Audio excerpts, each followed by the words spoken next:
Morning, everyone, and welcome to the Scoreboard. I'm Jared Kimber. Well, Bumrah to start the day. Then we didn't see him again. Where's Bumrah? Oh, and is he gone? Is he going to come back? And then and Travis Head in this Bumrah-less environment completely took over this game.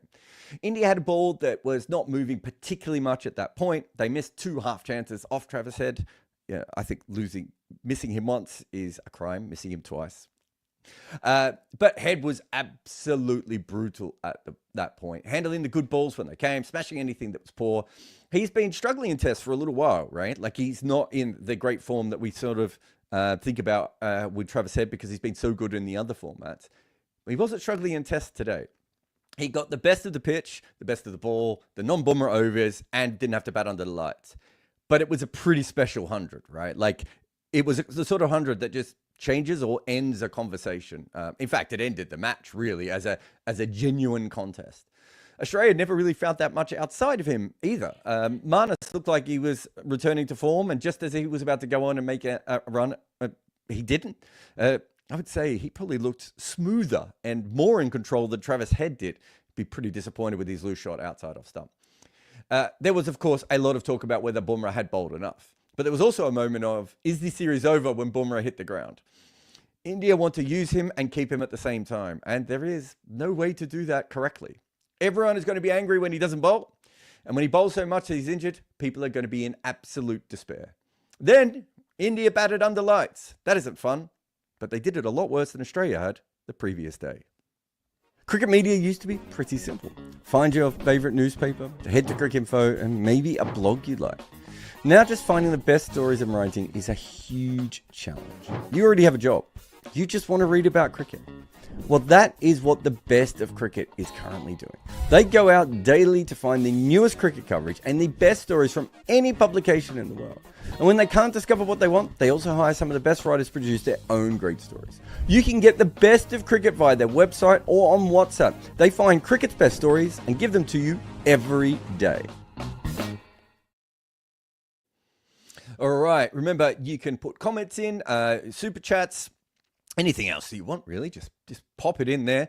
Please like and subscribe, and we'll go through the scoreboard part of the show now, where we go through some good stuff in here actually today. I shouldn't say that because Varun's not here today, and Cheyenne was working on a feature on Travis Head, and so when I say good stuff, what I really mean is I remember what's in the scoreboard today because I was specifically working on it. So any mistakes you see, pretty much going to be mine as well. But let's get started with the show. This is Travis Head's average in Australia by ground. We took out Canberra and Hobart because I think he just played 1 test or 2 tests in those, and then it kind of ruined the rest of the graphic. But of the grounds he's played in a lot, you'd see that he's absolutely dominant in Adelaide, averaging 79.3. And I know what you're thinking. He's a South Australian boy. Of course he's dominant when he plays at Adelaide Oval. That makes a lot of sense. And that's what I thought too. But just for fun, I had a look at his first-class average. When he's playing for Australia, 79. And when he's playing for South Australia, at the same ground, he is averaging 33. What? What on earth is this? That's so bizarre. Now, some of it, I think, is because he played a lot at Adelaide Oval earlier in his career when he wasn't as good a player. So I think there's a bit of an element of that there. And also, they've got 2 outgrounds that they play on regularly, and we'll come up with those in a moment. So quite often when he goes back to play for South Australia, he's probably still not playing at Adelaide Oval that much. But it's hard to say that he loves the Adelaide pitch brilliantly when... And I think I looked in all formats as well. Because I was expecting to see something like we see with Ollie Pope at the Oval. Where it's like, oh, okay, he's absolutely brilliant at this one venue. And it's so much so that it changes his record everywhere else. In Test cricket, there's an element of that. But in first-class cricket and all other cricket, there is not an element of that. He's not that dominant. So I went and looked at, these are all the grounds where he's played at over 6 times in first-class cricket. I think all of them. There might be 1 or 2 missing, although I think I've got them all in the end because I had to change this a couple of times. So this is his average in first-class cricket at Adelaide Oval. You see, with Test cricket, it bumps back up to 38. So that's South Australia and Australia combined, right? This is the Glitterall Stadium. Apology to Adelaide. I've never known how to say this ground. I wonder if I've been to that ground. I know I've been to a South Australian outground to watch a Shield game before. But yeah, I can't remember if that's the one. But you can see there, he's averaging 45.6. So he's better on that ground compared to his first class average, which is 33 over here. And then we've got the Karen Rolton Oval. Actually, that might be the one I've been to. But I think I was there before it was renamed. Or maybe I'm just misremembering. That's 71. So I don't know what to make of the Adelaide Oval mark. And then the fact that in first class cricket he struggles and in test cricket he makes a lot of runs. It is worth pointing out just for the Indian fans here, and there probably aren't many today because it's not a good day for India, but he averages 27 at the Gabba, 40 at the MCG, and where is it? 24 down there. So essentially, his three best grounds in Australia outside of Adelaide are Perth, where he's already played, the Wacker, which obviously they don't play Test at anymore, and then the MCG. So he's got a couple of ones that he's struggling a lot more at, and that's all first class, as I said before. So it's a fascinating one. I can't quite explain that. It was it did ruin the narrative of he always makes runs in Adelaide. But just wanted to bring this back to Marnus Labuschagne for a minute here. So Marnus Labuschagne's average in Australia by ground as well. It's noticeable here how many grounds that Marnus Labuschagne has a great record in at home, and obviously has a really good record in Australia. He's got the Melbourne Test coming up as well. But what I really wanted to show you with Marnus... Oh, sorry. This is them at home in Test, sorry, as well. This is one Cheyenne made. So that's why I don't remember this one. But you could see here that both of them make more runs in day-night games than they do in day games. That's a really interesting trend in what is a globally... I mean, they would have played most of theirs in Australia. I can't think of any they would have played away from Australia. But globally anyway, and certainly within Australia, the pink ball is bowler dominant. It's interesting that both of these guys look so good against the pink ball. And I'm trying to think, was it in Western Australia? No, maybe I'm wrong. But there's certainly some runs that he made, Marnus, against England, against the pink ball. Was that in Adelaide and in Hobart on that tour? I'm just trying to remember back to all those different test matches. But you can see here, it's noticeable that both of them are better. Just on this today, I wanted to talk about Marnus's batting a little bit. Eventually he was caught here. He played that shot quite a bit. He probably just played, when he plays it at his best, he kind of checks down on it. He played one last night and then one again this morning where he checked down on it. And so quite often it just ends up being fielded by gully. And the one where he gets caught, he kind of opens the face and tries to slash it a little bit more to make sure that he gets the boundary. And of course he found the fielder. But that wasn't the thing I really wanted to talk about here. It's specifically where he is scoring. So they decided last night to bowl outside off to him, and he left it. That is where he has been dismissed a lot of recent times. Teams are bowling outside off stump to him, and he's really starting to struggle. Whereas when he came into Test cricket, teams were bowling a lot straighter to him. India bowled straighter to him probably for two reasons. One, he was leaving so well, and also they probably realised they bowled a little bit too wide. I think with Marnus, you really have to bowl just outside off stump, and they were probably bowling 7th and 8th stump, where it probably has to be, 4th, 5th, 6th stump against him. So I think they overcorrected in the wrong direction. And what happens then is if you get anywhere near his leg stump, he'll tuck you away, right? These runs always have a little bit of an element of risk to them, I think, because you're closing the bat face a little bit. These are the runs that I think are really important for Marnus, because every time I've seen him bat well, it's usually playing between mid-wicket and mid-on and this kind of area with a very straight bat where he doesn't fall over and he doesn't flick the ball over here. And this is quite straight. So most people playing the same shots as him would be hitting through here a lot more. That's one of the reasons I thought he looked very good. And again, the fact that there's an on drive, or two on drives really, in here as well, suggests just how straight he was hitting those balls. So if you're bowling straight at the stumps at him and he's hitting straight, that's Marnus's best game, right? Whereas if you're bowling outside off stump and he's nibbling at them, those are the ones that he struggles a little bit more with. So I think India probably bowled too wide to him last night and too straight to him today. They weren't terrible. Like, it wasn't like it was a a hugely botched plan. But when you're bowling to a player of this level, you only need to get it slightly wrong to them, and they get away. And you know, Manas's innings is not the one that changed the game. That was heads, but Manas allowed for head, and especially when head was struggling a little bit when he first came out. You know, Manas being batting so well really helped at that point. And when I'm talking about the straight and to square leg element here, so these are the first 42 balls of his innings. A lot of these were before stumps on day one. I reckon the ones outside of stump. But you can see here he's striking about 2 runs per over.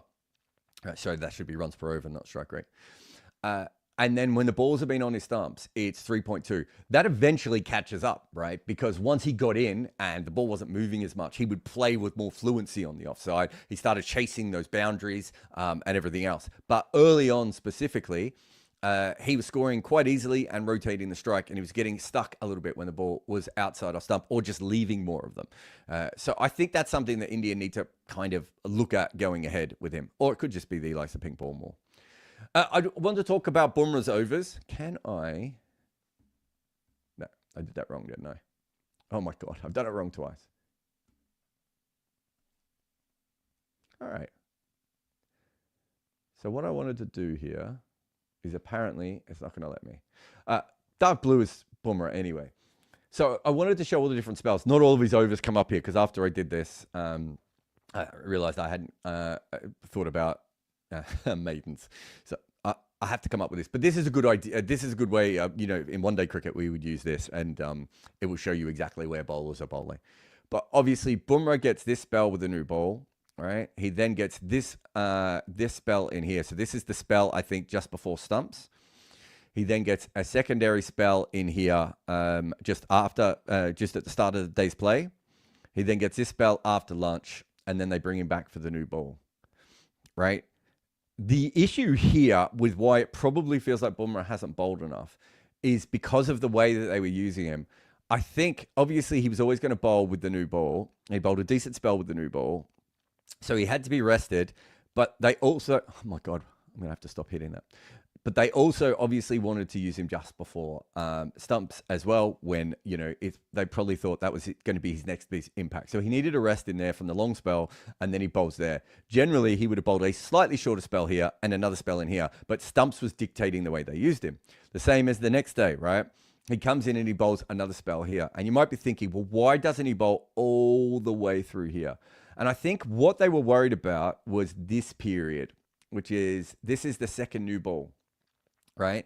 And what they were worried about at that point was that if they used him in here, then they would be in a position where they knew that they weren't going to use him in here, but they needed him here. So the extra overs would come around this period. So they have a lunch break to worry about, and then they had the second new ball. And I think that's why his pattern looks odd. But at the end of the day, he still bowled a decent amount of overs. And considering, as I said in the intro, that at one stage people were saying that he was... at one stage people were saying he wasn't bowled enough. And at another stage, everyone was worried that he was injured and out for the series. Kind of tells you the dichotomy that Rohit Sharma has. But I want to go just slightly deeper on all this too. So I think we saw this graphic on the TV. I've recreated it, so it might be slightly different numbers overall at this stage. So Bumrah is averaging 11.08 in this series, and the rest of India's bowlers are 29.10.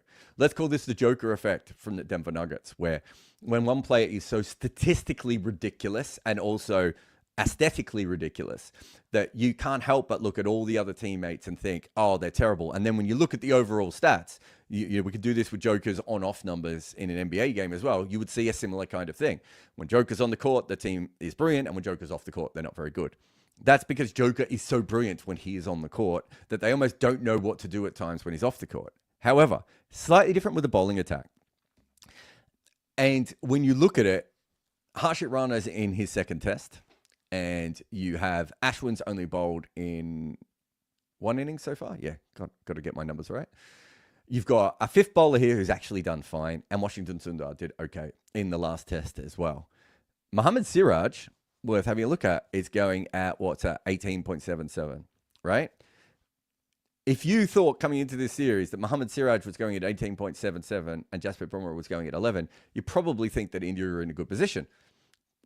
They are 1-0 up, and I would take a lot for them not to be 1-1 at the end of this, but it's also not impossible, right? That we get a freakish partnership and they get 170 runs in front, and then Australia, panic and Bumrah does something special. But it's pretty unlikely. It's, I wouldn't want to put money on India at this point.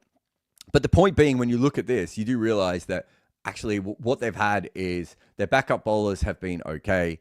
Their second bowlers been very well, and their young bowler just hasn't been able to back it up in 2 matches in a row. Like, this isn't a case of Bumrah and nothing. It's just that Bumrah has been so brilliant that his numbers make it look like that, even when that's not quite the case, right? He was he averaging 8 or 9 at one stage in this series, I think, before struggling. Sorry, we've already looked at that one now, haven't we?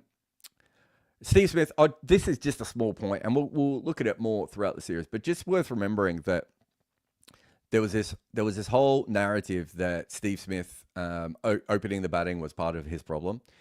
Steve Smith's peak here for his average is 64, 65. He'd been working it down. He had that little mini push back up, but he's been working his average down for a long period of time. Pretty much. I don't think it was directly after Jofra hit him, but it was kind of like not far away from Jofra. Teams have started bowling straighter to him or shorter to him. So back of a length outside off stump, or straighter at him. And I think those tactics have brought him down, as much as it might just be that he's also getting older and everything else. He wouldn't be the only player in history to have a pattern like this. But it's now worth remembering that like this whole idea that him just not opening was going to fix all this it doesn't mean he won't make runs for the rest of the season, for the series. But it isn't a case of like, he moved away from number 4, I think in part because he felt like he'd got a little bit stale there. He's now back at number 4, and that the batting numbers haven't miraculously changed his trajectory here at the moment. Oh, this is fun. This is not quite the way I reckon I want to do this, and I'll try and come up with a better metric for this in the future. But there's something that's becoming very obvious to me, which is Scott Boland is incredibly easy to attack, and Scott Boland is incredibly hard to defend. In a way, maybe old McGrath was like this. I can't think of too many bowlers. I'm trying to think if Muhammad Asif or Vernon Philander were like this as well. I know they're not quite as quick as Boland, but I can't think of many bowlers that I've ever seen that have this sort of stark difference between the two. And so what I did here is I just looked at averages. Averages on defensive shots is a bit whiffy, but in this particular case, I think it does tell a story, so I'm willing to go with it. And I've looked at the overall bowlers, and then I've also looked at Scott Boland. So Scott Boland, when he's been attacked, just on average, and I think economy wasn't too bad, actually. I didn't look at percentage. Like, I'd have to go deeper to have a good look at this. But Scott Boland is 20% worse when he's being attacked in Test cricket than a regular opener, a regular seam bowler. When it's strike rotation, it's about 8-9%, right? Like, it's not huge. But when he's being defended, at the moment, he is 37% better than other bowlers. As I said, I think I need to work on this one a little bit more because it's not the easiest one. Defensive shot data is really weird. Like, if you look at like different databases, everyone thinks of a defensive shot as a slightly different thing and everything else. But there are ways of being able to do it. The point being, though, is when you are trying to attack him, I do think he struggles. And that's why England played the way they did and played him out of that series, really. Despite the fact I still think he bowled well. And when you defend him, he's completely on top of you.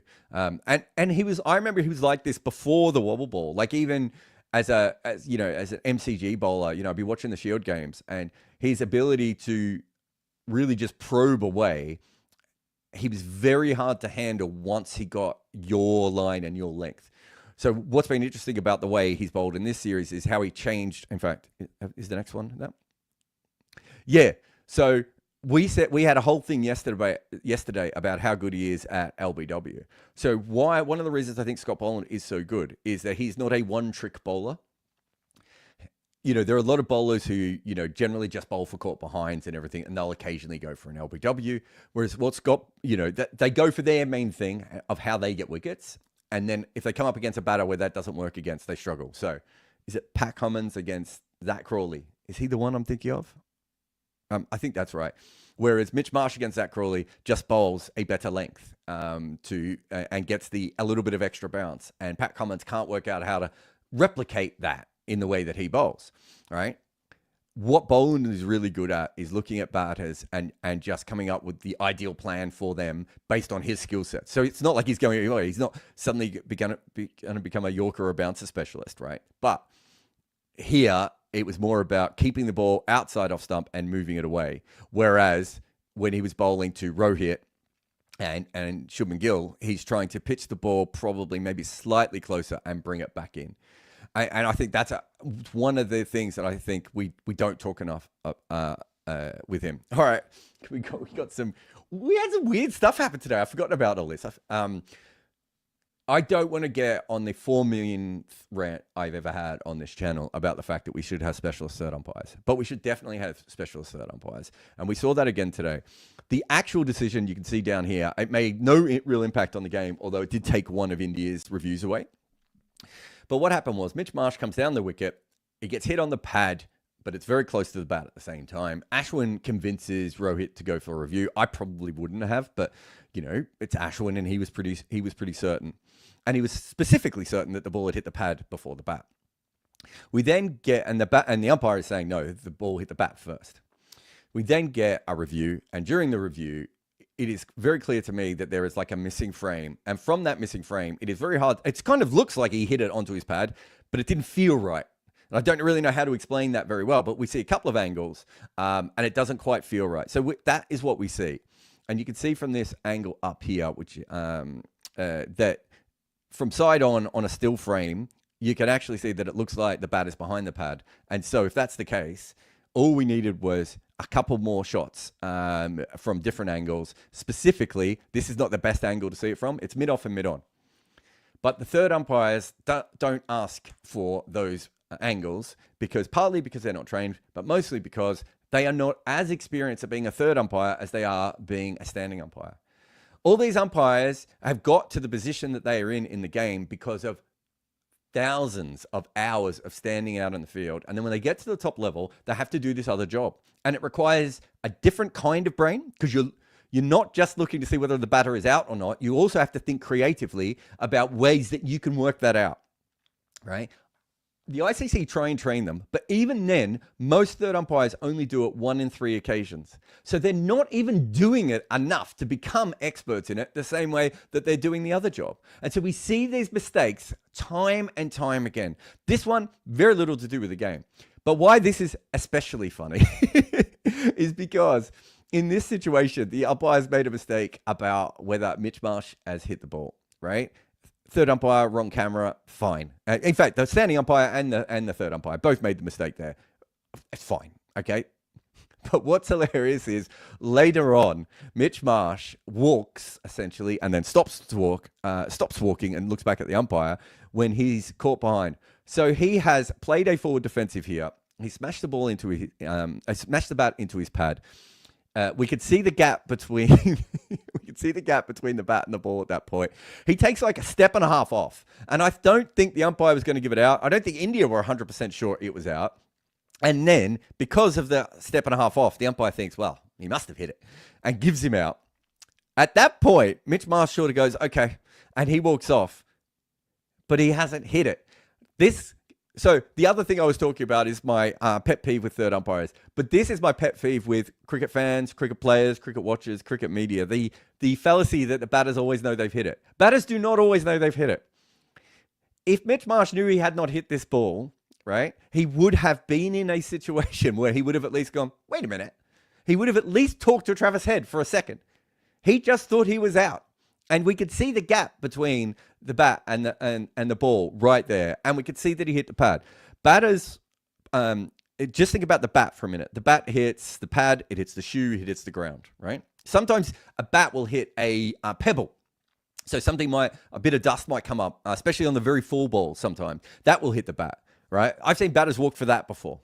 You've then got little things like sometimes the bat will make a noise, and the fielders and the batter might think there's an edge, but it's a creaky bat handle, right? Sometimes the ball hits the stumps, right? And again, the batter hears the noise and thinks, oh, I might have got that out. I might have hit that one. You have all these different things that happen. And on top of that, think about what is happening right at the moment. I don't know how well I can show this, but look at that position of his head. My guess is his eye line is about here, right? For spinners, sometimes you can see the ball directly onto your bat.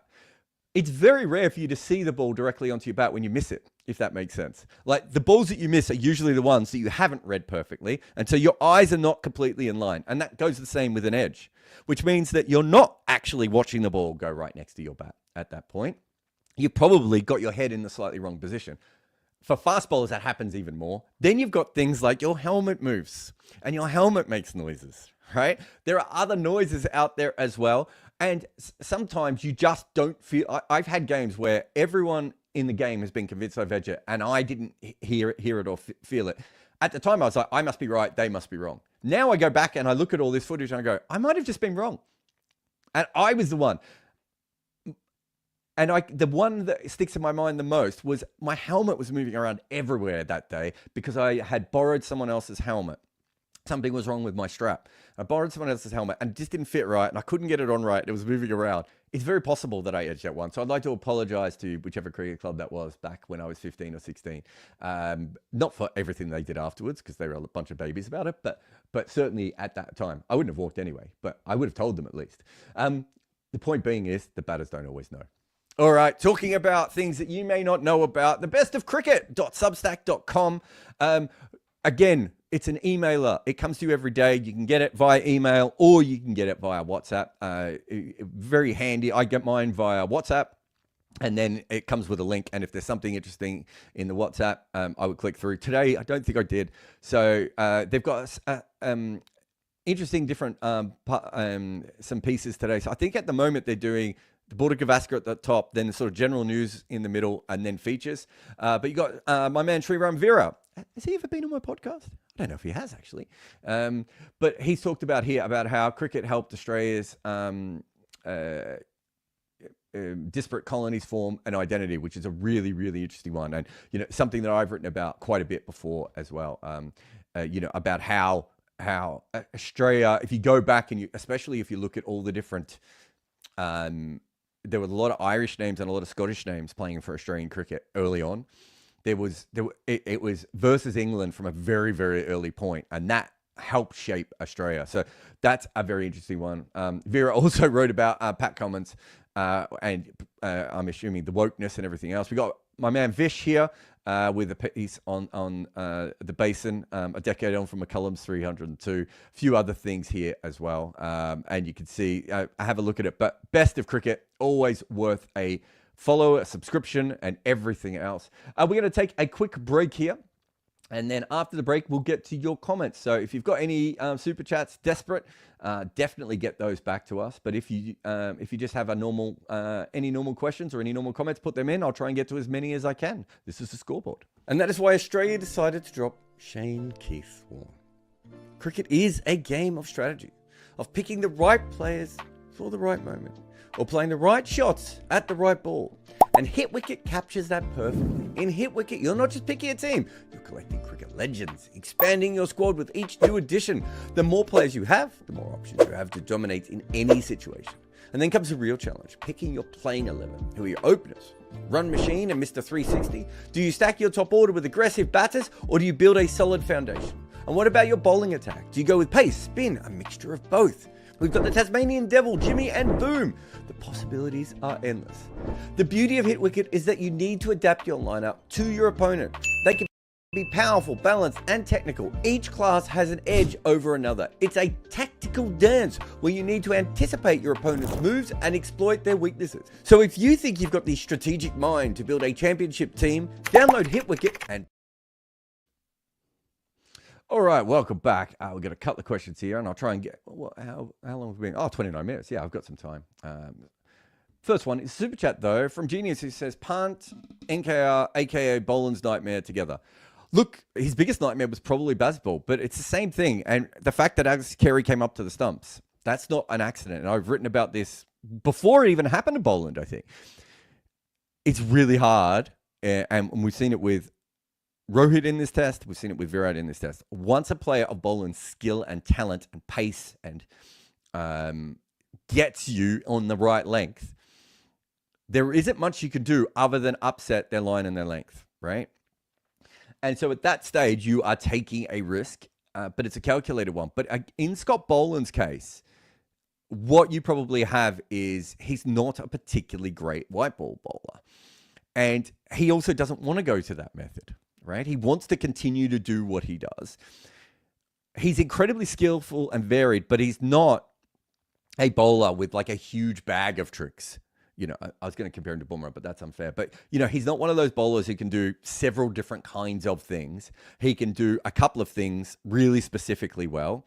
And he has the ability to read batters very well. But once you start to hit him and everything else, you know, and I was the analyst at Melbourne Stars when he played for us. And like how you use Scott Boland, you know, in white ball cricket, you have to be very specific. He's not a plug. He's not like just an automatic top and tail bowler. He's not a great bowler of slower balls. I'm actually surprised he's played as much for Australia in limited overs cricket as he has. So in List A cricket, his bowling average is 40, right? Going at not too far off a runner ball, right? So 5.5. So a lot. In T20 cricket, he's only played 65 matches. Like Victoria and when franchise cricket don't always use him, right? I'm trying to remember, he was at Bush Rangers and wasn't getting a Bush Rangers. Sorry, he was at Stars and wasn't always getting a game, and then he went to Hobart and didn't always get a game too. I think I'm right on both of those anyway. So if you have the ability to come down and change his length, which is the easier thing, I suppose, you could do it with line as well. Like, you know, it's harder, probably easier for Virat to do that and harder for someone like Rohit to do that. But yeah, that is how it works. Crunk says, Australian pink ball tests are pretty good, especially in Adelaide. I wonder how much, you know, the reason I brought this one up, Crunk, is because we have Mitchell Starc in this test match going at, you know, with his ridiculous record. And then during the test match, we found that Marnus and Travis Head also do it.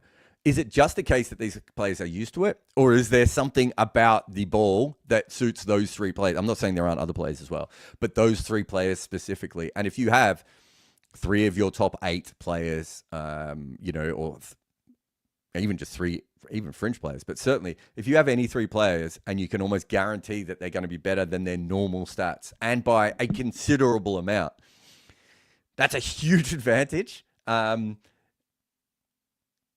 Yeah, so I don't know how to look at that overall. You have to go through a bunch of different Australian players, but I wonder how much of it is that and everything else.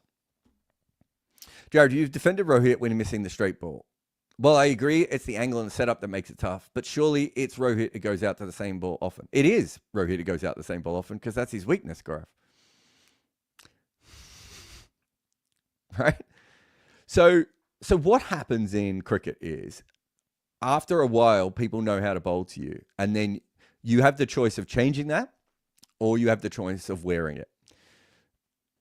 I would say that Faf du Plessis was a player, and I've talked about this heaps because he's so strong in my memory of like, he just knew that if you bowled length outside off stump, he was probably going to nick off. So he would hope that he would defend anything that he thought was bad. And the minute he thought you overpitched, he would just try and hammer it so that you felt awkward about doing that. But he didn't really ever come to a position in his life where he managed to negate that. Babar Azam was nicking off to the slips, right? Back of a length balls, just outside off stump, nicking off to the slips. So Babar Azam decides, okay, I've got to fix this. So I'm going to move my feet outside the line a little bit. And in doing so, I'm not even outside the line, but maybe from leg stump to off stump anyway. And in doing so, I'm going to be closer to those balls. Straight away, not straight away. At first, he has success with that. And he's like, great, nailed it. Not going to be out caught in the cordon as much anymore. Then he starts going out LBW a lot, right? You want Rohit Sharma to change what he does. It's very hard for an older player to do that. And it's also, you're assuming that by changing what he does, he'll be better. And you're not assuming he'll be worse. How do you know that? I would say now, and I'm going to do a video on this. I would say now, in the history of cricket, we have never seen as many batters be out the top of leg stump as we see now. Mostly LBW, a couple of bowls as well. The tricky ball used to be just outside off stump. When the wobble ball first started, it was probably more the top of off stump. It is now the top of leg stump. That is a really hard one to play. And for someone like Rohit Sharma, who grew up before DRS and the wobble ball, and already has his technique that has already been really successful for him, to suddenly change the way that you bat and handle that situation is not particularly easy, right? We saw with the Babar Azam thing. Before our video, I would assume that Babar Azam had been told the same thing. And he's like, no, you don't understand. I did change. I was nicking off here. Then I changed. I started making lots of runs. It can't be this, right? That's a player who isn't as experienced, but a really high-level player as well. And then he starts to look at, our video, whether he saw the video directly, I don't know. But I think people screenshotted it or whatever and sent it through to him and started talking about what it was about and everything. And then he starts to look at changing that, right? But even within that change, and he has agreed with this, and he's agreed with the theory, I should say, he hasn't started making runs straight away. So, Gaurav, what you were saying here is this player who gets bowled in LBW quite a lot is getting bowled in LBW quite a lot, right? That's what you were telling me. You can't tell us what the next step is. Does this mean he stays more leg side of the ball, right? That feels like a risky thing to do for me, because if he's already missing those balls, you now want him to expose his stumps even more. I would say that it's a hole in his technique that is going to take him a while to fix. And if he does fix it, there is a chance that it might bring about another error as well. That is what Test cricket is, and that is what fans don't understand, right? It's really easy for me to go, look, this guy's backlift has changed, and so this now means he's going to play across the line a little bit more. It's going to be whatever. Do you know how much goes into the batter getting the backlift to that position, right? It may have been on purpose to overcome a different fault that they had. You look at Virat Kohli versus spin is really interesting. Virat Kohli used to be great against the ball spinning into him. Sorry, great against the ball spinning away from him, and not very good against the ball spinning back in. He realized that, probably because Moeen Ali kept bowling him, and so he changes that. What happens? He's now not as good against the ball spinning away, right? And he's better against the ball spinning back in. That is what happens when you tweak with these things, right? That is why these players, and it's so easy for you to go, oh, he's missing a straight one. He's not missing a straight one. He's missing a ball seaming back into him, hitting the top of leg stump. Think about that in the history of cricket. Do you know what that is? It's not out. Before DRS, that was not out. Those balls, sliding down leg, too high, sliding down leg, too high, sliding down leg, too high. That's what umpires said all the way through Rohit Sharma's career. Now he's in a position where those are getting triggered, right? And on top of that, everyone in the world knows that's the ball to bowl to him, right? He will make slight adjustments, right? But he's going up against bowlers who are incredibly skillful with the ball under lights in the nighttime. Bowlers are completely on top in world cricket at the moment. Be spin at home for Rohit or seam pretty much everywhere else. Everywhere he goes, and not just him, this is all batters. This is why I've been saying this for a while. They're all going up against it. And so you've got here a ball that pitched around off stump, right? That he came forward to defend. And it looked like for a moment that he had got that covered. And then it ends up just hitting the outside of off stump. So what is he covering there? He's covering the ball that hits the top of leg stump and middle stump that he's been bowled in LBW for. And this time the ball goes the other way. And it's a wobble ball. And he can't see the seam. And even if it wasn't a wobble ball, he wouldn't have been able to see the seam. And even when it is seam, it doesn't really matter if you see the seam most of the time. The ball's going to go whichever direction it wants. You have to understand what you were talking about when you make a comment like he missed another straight one. He didn't miss a straight one. The ball was angled in. It moved away. And when that doesn't happen, the ball is angled in and it hits the top of leg stump, right? He's getting done on both sides of the bat with the same ball, right? One of them is coming in and one is going away. How do you want someone to fix that, Right? That is the unique situation that international batters find with wobble ball. Now, there are some players who have been slightly more successful, and there are other, there are players who come down the crease a little bit more, and we've seen Rohit try that at times. So that's the first thing he's probably done with the counter. He's going to have to come up with a method, right? And he will mitigate the problem at certain times, and other times he won't. And some days he will come out and the ball won't move all that much, or the bowler will be off and they'll over pitch and he'll cash in and he'll have a good day. Test cricket is really hard, guys, right? And it's really hard under lights when you're facing a pink ball where the seam is a bit weird and fuzzy, and Pat Cummins is holding it in his hand, right? We have to allow for all those things. These are not straight balls. If it was a straight ball, it would hit the middle of his bat more often than not. And we've proven that on this channel time and time again, that when the ball doesn't seam, these guys don't miss it, right? The averages go through the roof when the ball doesn't seam. But when it does seam, like that one, which was angling in, was probably going to hit top of middle and leg, and then moves away, he misses it. I'm reading the Crick Info stuff here. Looked like he had it covered. All right. KS says, could you shed light on what it really means for an aging batter to lose their eyes? Do reflexes drop that dramatically at 35 for some, or is even a small drop at elite level? Yeah, so it's when we say losing their eyes, obviously we don't necessarily mean their eyesight. It could be that they move a little bit slower, that their body is broken a little bit. Was it Michael Atherton and Michael Clark, two guys just by the end of their career, they couldn't move their backs, right? They just got so stiff. And so they became targets at times for bowlers. You've got, if you have knee problems, your bat path comes down the wrong angle. So instead of coming straight, it comes from a slight angle, which means that you start to play across the line accidentally. What's the other one? I'm missing one of the other obvious ones. Just hands in general. So, a lot of players get like arthritis in their hands and they don't hold the bat in the same way that they did when they were younger. And so, they have issues with that. So you can get players who towards the end of their life might open up the face. So those are three things. Then you've got eyesight, then you've got reflexes, then you've got speed. Like all of these things start to play a role in what happens on a cricket field, right? And as you said at the end there, a small drop at elite level can be significant. Now, we have seen players who have, through their techniques or their methods or maybe the period that they're playing and how well it suits their game, not drop off, right?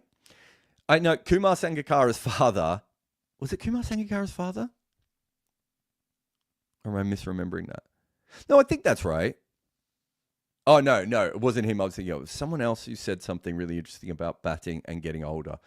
And he said that the players with the best techniques usually age better. Actually, I think it was Kumar Sangakkara's father. Usually age better than everyone else, right? So Bradman, we know that there is an issue with Bradman's eyesight. We don't know how bad it was, but we believe that there was some kind of issue with Bradman's eyesight.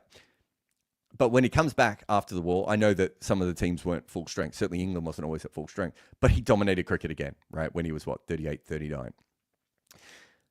So his technique didn't deteriorate, even if his eyesight did. And so he was still able to deal with that.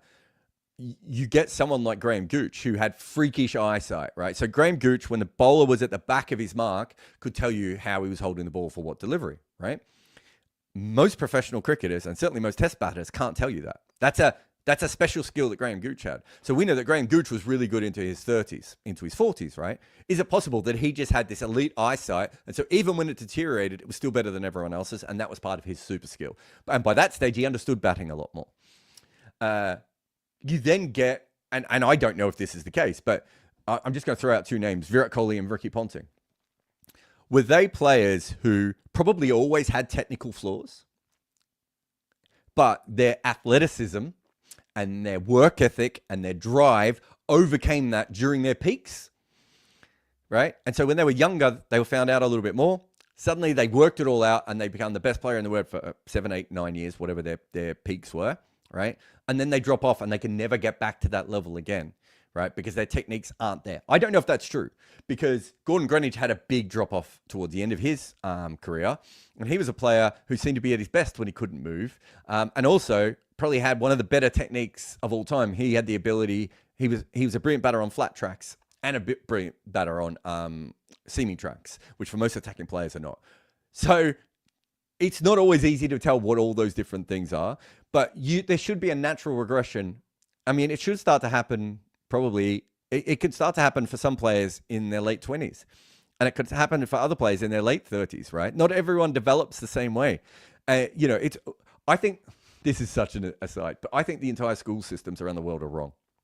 And the reason I think they're wrong is people are in school system based on their age, not based on their abilities at that time. And that's actually how you should be educating kids, of their abilities at that time. Because what you will see is that kids, and if you've ever coached a kid in anything, or helped people with writing, it's, like I do, it's not like there's this linear thing. It's like, oh no, they're not getting it. Oh, they've actually got worse. Oh my God, they're really good at it. Oh, they've forgotten what they were good at again, or they've lost their confidence, right? Everything that we learn should be like that. And it's the same with the test batter, right?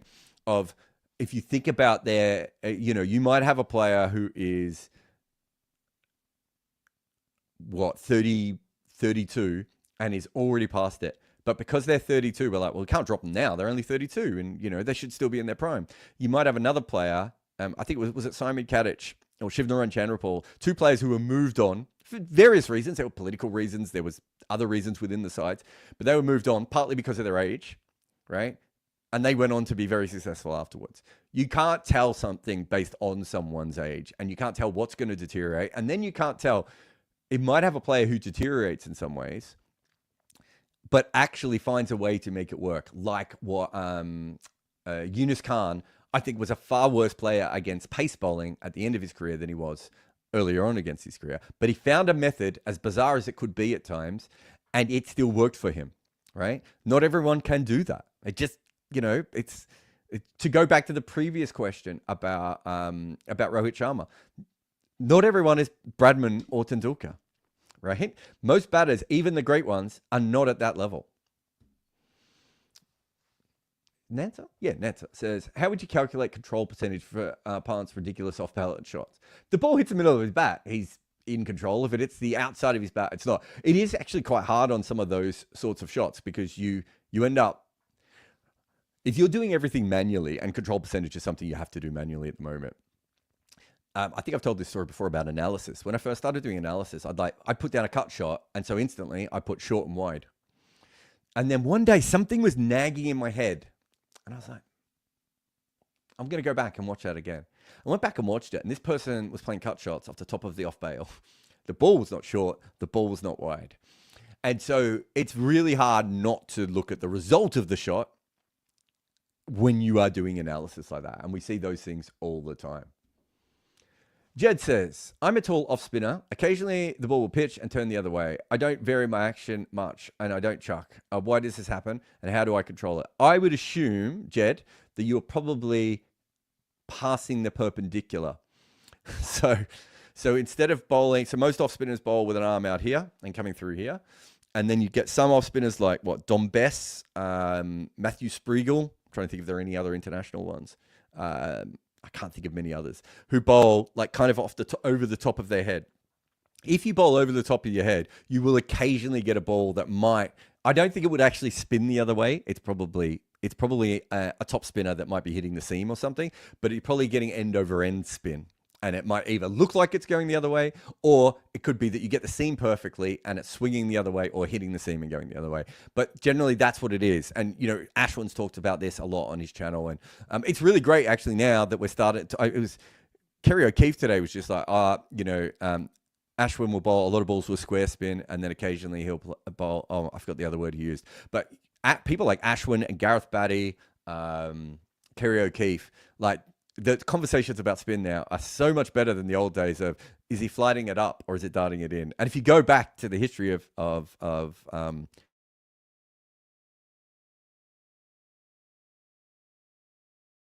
you go back to the history, but Bill O'Reilly used to say that everything that we wrote about spin was wrong. And it took me ages to understand what he meant by that. And it actually helped my bowling when I understood that. I used to think flighting it up meant going higher, whereas actually what you was trying to do is bowl the exact same trajectory with the ball as much as possible, but slower and faster.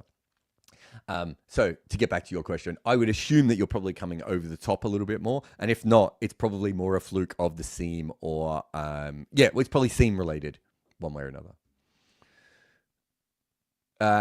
DM says, could you lip read what Travis Head said to Siraj? I only saw it once. I thought he said, fuck off, it's a full toss.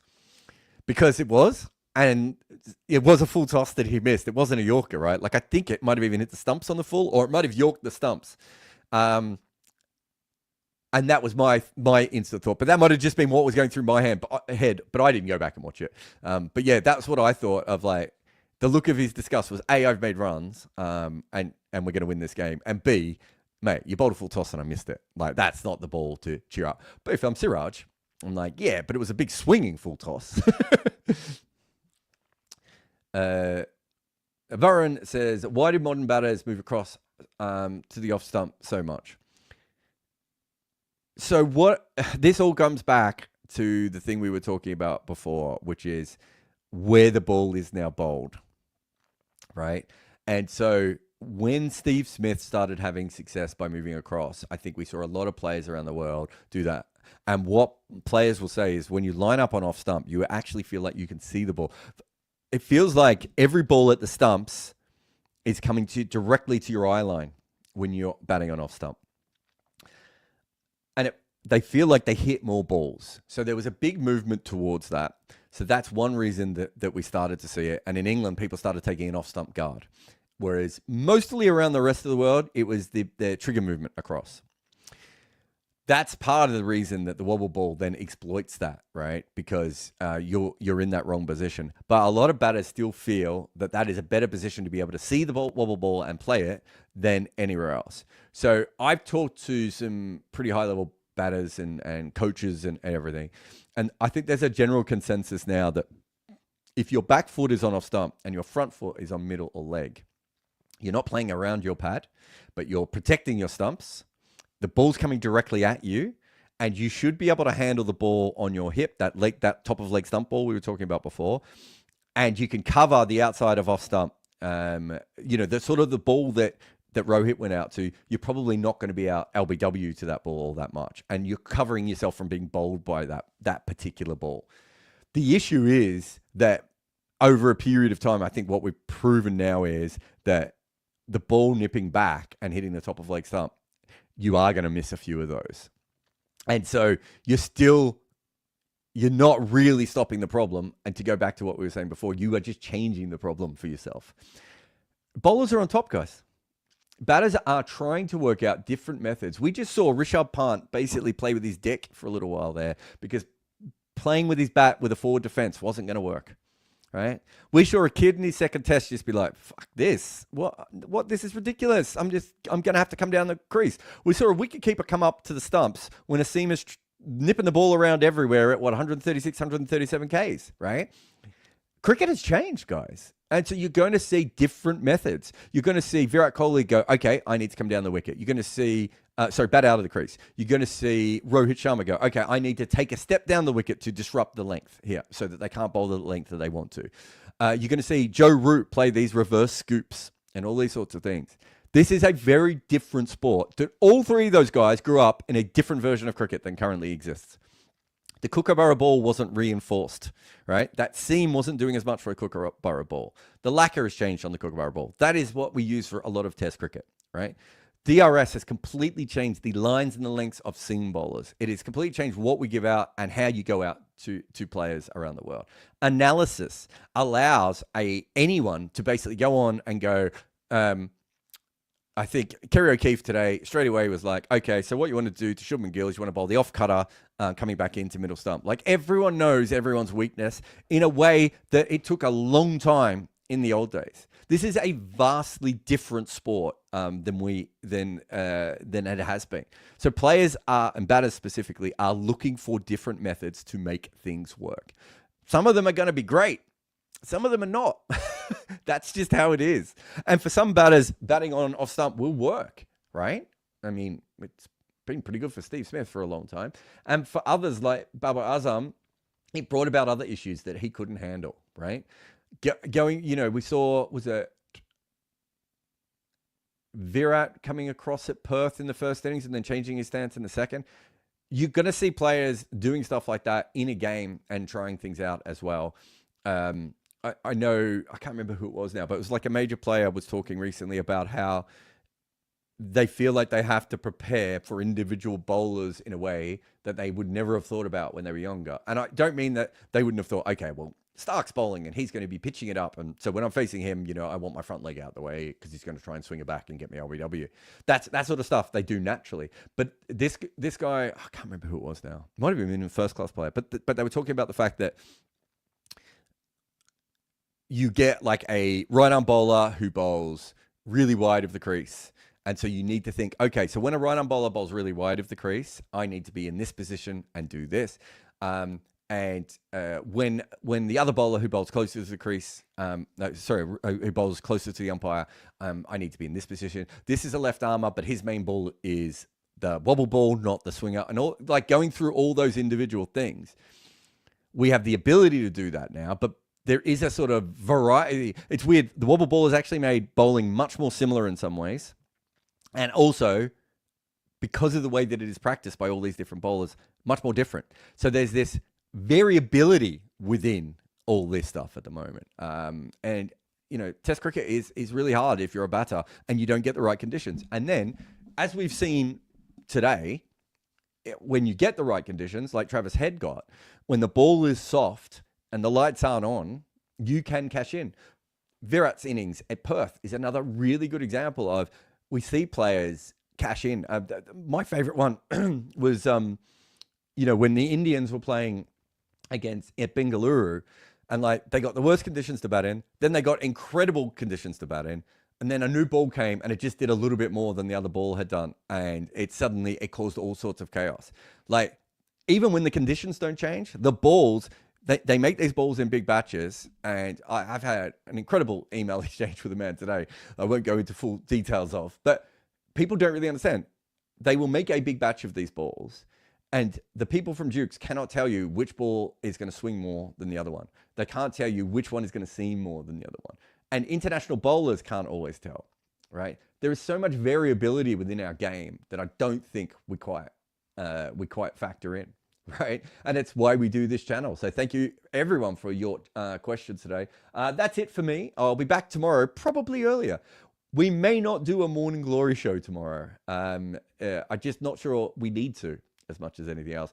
Go subscribe to the bestofcricket.substack.com. And, you know, on top of that, liking the channel and subscribing and all those sorts of things, hitting up our sponsors. And this is a free sponsor. Right? It doesn't cost you anything to go and read this emailer. Sign up, let them know that we sent you, and hopefully they'll stick around. I'm Jared Kimber. This was the Scoreboard. Good areas. And that is why Nasser Hussain decided to bowl first at the Gabba. And this all, of course, reminds me of Hit Wicket, which is a mobile cricket strategy game that is all about making those tough decisions. Who do you want to send in as an opener when the asking rate is climbing? Do you go for the big hitter or the steady accumulator? Me, I like to throw in someone a little bit unorthodox. A bit of a wild card like the general. That keeps the opposition guessing. And what about the bowling attack? Do you unleash your express pace early or hold back for the death overs? I'm always tempted to bring on a mystery spinner in the middle overs and just try and break a partnership. Hit Wicket puts you in the captain's chair. You draft the squad and select the batting order and even decide when to use those game-changing abilities. Do you burn your 2x ability to chase down a big total or save it for a critical moment later on? It's strategic, it's addictive, and it's more nerve-wracking than facing a Shoaib Akhtar bouncer. Give it a go. Download Hit Wicket and see if you've got the tactical nous to win.